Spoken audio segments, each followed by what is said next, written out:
From the Democratic caucuses in Nevada, that area of the country, state that Hillary Clinton's campaign sees as a critical firewall to stop Bernie Sanders' momentum after his victory in New Hampshire. But what was once thought to be a near certain win for Clinton is now in doubt. Pete Snyder is a former Republican candidate for Lieutenant Governor of Virginia and a Fox News contributor, and Jessica Ehrlich is a former congressional candidate and Democratic strategist. Thank you both for joining us. Thanks, Heather. So, Jessica, I'll start with you. Is Clinton in trouble in Nevada? I don't think she's in trouble. I think what we're seeing is actually just sort of a general replay of this sort of political revolution that's happening in both parties and across the country. I mean, you know, Trump and Sanders both have touched nerves with voters and the dissatisfaction that just the general electorate has right now. So this is an anti-establishment year, no doubt. Trump on the Absolutely. GOP side, Bernie Sanders on the Democratic side. How will that play in Nevada, Pete? Well, I disagree with Jessica. I think Hillary Clinton is in a lot of trouble.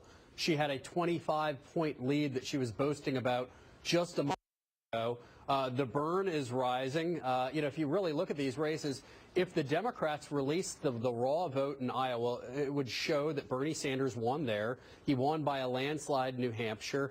Now in Nevada, it shows that he's winning with Hispanic voters. So, you know, I think if Hillary doesn't get a double-digit win out of Nevada, this could be the beginning of the end for her. Yeah, it really could be. You mentioned the Hispanic voters. That's about 15% of the electorate there in that state, and she won it back in 2008 up against Obama. She also won women, which is 59% of the vote. But women across the board, women, young voters as well. That's what Bernie Sanders won in New Hampshire. So do you think that that'll change this time around, Jessica?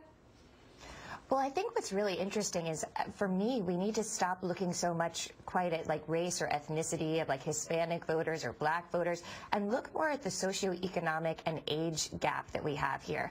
That's really been a huge thing, and I think we're really going to see that in Nevada, particularly because, yes, it's only 15% of the voters are Hispanic. However, 56% of those voters are over the age of 55. So we're seeing, and what we will see is this difference between the voters who are more the millennials and the younger people who got engaged and had hope back in 2008, and their socioeconomic circumstances have not changed. So they're attracted to the message of Bernie Sanders. They're attracted to the message of Donald Trump, and they've lost sort of hope in the establishment and what can be achieved, and they want to see some change. And I think that's where really all of the campaigns on both sides need to focus, is what's going on here. But for Hillary and for me, you know, I think everyone was complaining before, oh, this is just going to be an anointment and she's just going to walk in.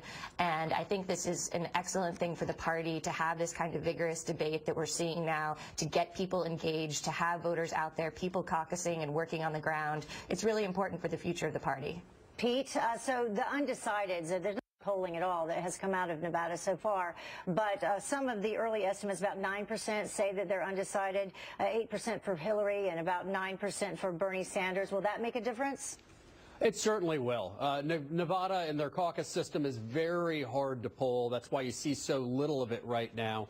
But given that Hillary Clinton represents the establishment, given that she's won there before, anyone breaking late is going to be going Bernie's way. And that's why they're nervous. That's why Clinton operatives are now trying to lie about the demographics of Nevada, saying that it's 80% white, which is just absolutely preposterous. Even the top political reporter John Ralston came out and blasted the Clinton campaign for really trying to downplay expectations. Yeah, and in 2008 it was less than 70%.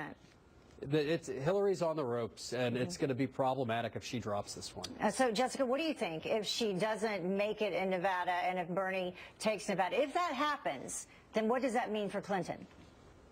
I think we just continue to see a state-by-state assault like we are in the Republican side as well, where it literally will come down to every single delegate, every superdelegate, and the ground game is going to be absolutely crucial for all of these candidates. I mean, Bernie's outspending Clinton right now 2-1 in Nevada. He's really got a problem in terms of getting his name ID and his thoughts out there, but it's going to be a really exciting race, and I think we're going to see major changes in both parties as a result of what's happening. I'm just Heather, really point as a Democrat. The problem here that, really is on the Democratic side. The problem for the Democrats is it's a rigged system. They have these super delegates. So even though Bernie Sanders clobbered Hillary Clinton in New Hampshire, he actually is tied with her, or actually one behind in the delegate count in New Hampshire. Same thing in Iowa. He basically won Iowa, but is behind by a mile in delegate counts.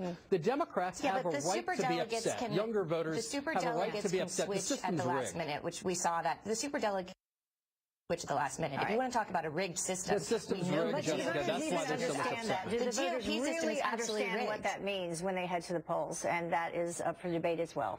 Thank you both for joining us. Jessica, Pete, thank you.